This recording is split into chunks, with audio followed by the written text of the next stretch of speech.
The three-layered COVID response criminal framework: independent criminality, pre-planning, and negligence. Layer 1. Criminality independent of the virus narrative, the inherent offenses of the COVID response. The COVID crimes retain their full criminal character even under the hypothetical assumption that the virus existed precisely as described by officials and that the pandemic threat was accurately portrayed. The policies, mandates, laws, rules, protocols, and enforcement actions implemented during the response produced COVID treason through unconstitutional centralization of power and systematic rights violations, COVID murder through foreseeable deaths and injuries stemming from coercive measures, and COVID child abuse through medical and psychological harms inflicted on minors. These designations as imprescriptible offenses remain unchanged regardless of the underlying viral reality. The framework classifies these acts as malum in se wrongs in themselves, independent of any defense based on the purported necessity of emergency response. The response measures were arbitrary and capricious, demonstrably ineffective at achieving stated objectives, and actively generated widespread harm. Mask mandates, vaccine coercion, treatment suppression, and institutional protocols failed to deliver promised protection while producing documented negative consequences including constitutional violations, excess deaths, and developmental damage to children. This outcome holds true even if one accepts the official narrative in full. The criminality resides in the execution of the policies themselves, their coercive nature, their disregard for evidence of harm, and their violation of fundamental legal and moral boundaries. The public record of signed mandates, public statements, and enforcement actions establishes clear chains of responsibility that satisfy the elements of the imprescriptible offenses. This independence from the virus debate strengthens the overall event-specific framework. By demonstrating that the crimes would exist even under the most favorable interpretation of the pandemic, the analysis removes any potential justification based on good faith response to a genuine threat. The COVID response therefore stands as inherently criminal, generating COVID treason, COVID murder, and COVID child abuse irrespective of origin or severity debates. This layer reinforces the necessity of perpetual accountability through the absence of any statute of limitations on these malum in se offenses. Layer 2. Pre-planning and premeditated conspiracy in the COVID criminal framework. Evidence of extensive pre-planning introduces a profound additional dimension of criminality to the COVID response. Archived conferences, simulation exercises, scenario planning, and documented coordination among key institutions and individuals demonstrate conspiracy and premeditation in the design and execution of the response. This preparatory activity, involving movement of research elements, institutional preparedness under multiple administrations, and coordinated planning across agencies, transforms the resulting harms from reactive failures into contemplated outcomes. The pre-planning directly compounds COVID treason, COVID murder, and COVID child abuse by establishing intent and organizational forethought. If the event involved deliberate orchestration of a pandemic, the conspiracy elevates every subsequent act to a higher level of malice. The planning phase itself constitutes an organized criminal enterprise aimed at producing the power centralization, societal disruption, and institutional harms that followed. This premeditated character satisfies aggravated standards of intent required for the most serious applications of treason, murder, and child abuse. Coordination across borders and institutions further supports charges of multi-jurisdictional conspiracy that spans the full sequence of COVID crimes and connects to overlapping events in the broader criminal framework. The pandemic interpretation removes any remaining defense of improvisation or good faith error.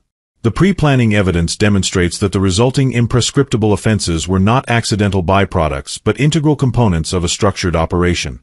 Within the event-specific framework, this layer multiplies the scope and legal weight of all associated crimes while reinforcing the absence of any statute of limitations. Conspiracy to commit malum in se wrongs inherits the imprescriptible status of the underlying offenses.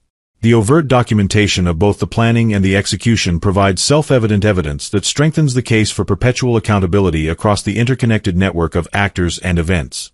Layer 3. Pre-planning negligence and the aggravation of criminal responsibility. Even under the hypothetical assumption that the pandemic and virus were genuine, the documented pre-planning through seminars, conventions, committees, and institutional preparedness exercises introduces substantial additional layers of criminal negligence and systemic incompetence. Decision-makers who participated in these preparatory activities developed and endorsed specific protocols, rules, mandates, and response frameworks well in advance.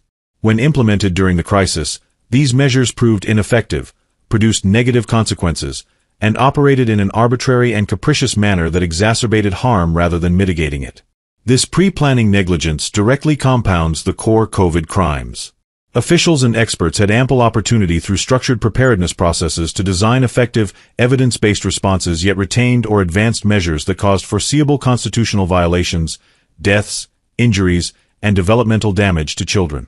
The resulting COVID treason, COVID murder, and COVID child abuse become more legally culpable because they followed deliberate preparatory processes rather than genuine emergency improvisation. Arbitrary and capricious implementation further supports charges of deprivation of rights, fraud, coercion, duress, gross negligence, and reckless endangerment. In both interpretive scenarios, pre-planned orchestration or negligently pre-planned response, the preparatory phase removes residual claims of good faith action and demonstrates that the harms were foreseeable outcomes of structured decision-making. This layer elevates ordinary policy failure to systemic reckless endangerment and reinforces the malum in se character of the full set of COVID crimes. The imprescriptible framework applies with heightened force because the pre-planning evidence solidifies intent, knowledge, and conscious disregard across the response. The public record of preparatory activities alongside implementation actions supplies comprehensive evidence for perpetual accountability. These three additional elements integrate seamlessly into the existing event-specific jurisprudential framework. Whether viewed through the lens of inherent criminality independent of viral reality, premeditated conspiracy, or aggravated negligence following pre-planning, the COVID response generates layered imprescriptible offenses that demand no statute of limitations. This comprehensive analysis strengthens the strategic focus on COVID crimes as the central node for dismantling the interconnected criminal networks spanning recent events. Conclusion: understanding COVID response through three analytical layers.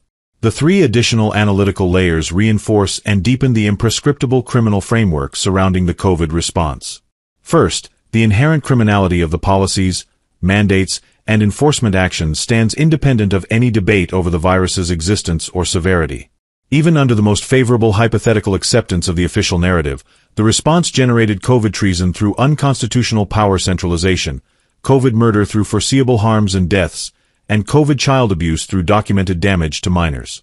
These malum in se offenses remain fully intact and carry no statute of limitations. Second, substantial evidence of pre-planning introduces the aggravated element of premeditated conspiracy.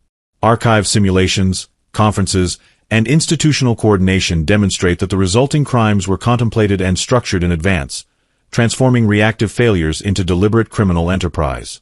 This layer elevates intent across all offenses and compounds their legal weight within the event-specific framework.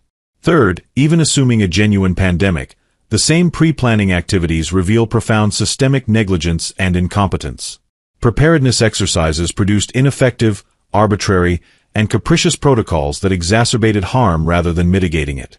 This negligence further aggravates the core imprescriptible crimes by demonstrating conscious disregard following ample opportunity for better outcomes. Taken together, these layers establish that the COVID crimes are criminal regardless of the underlying viral reality. Whether viewed as inherent policy offenses, premeditated conspiracy, or aggravated negligence, the response generates layered imprescriptible offenses, COVID treason, COVID murder, and COVID child abuse, that demand perpetual accountability. The public and documented character of both planning and execution supplies self-evident evidence for formal proceedings. This comprehensive analysis solidifies the strategic centrality of COVID crimes as the foundational node for dismantling the interconnected network spanning recent events, ensuring that no temporal boundary can shield the full scope of criminal responsibility.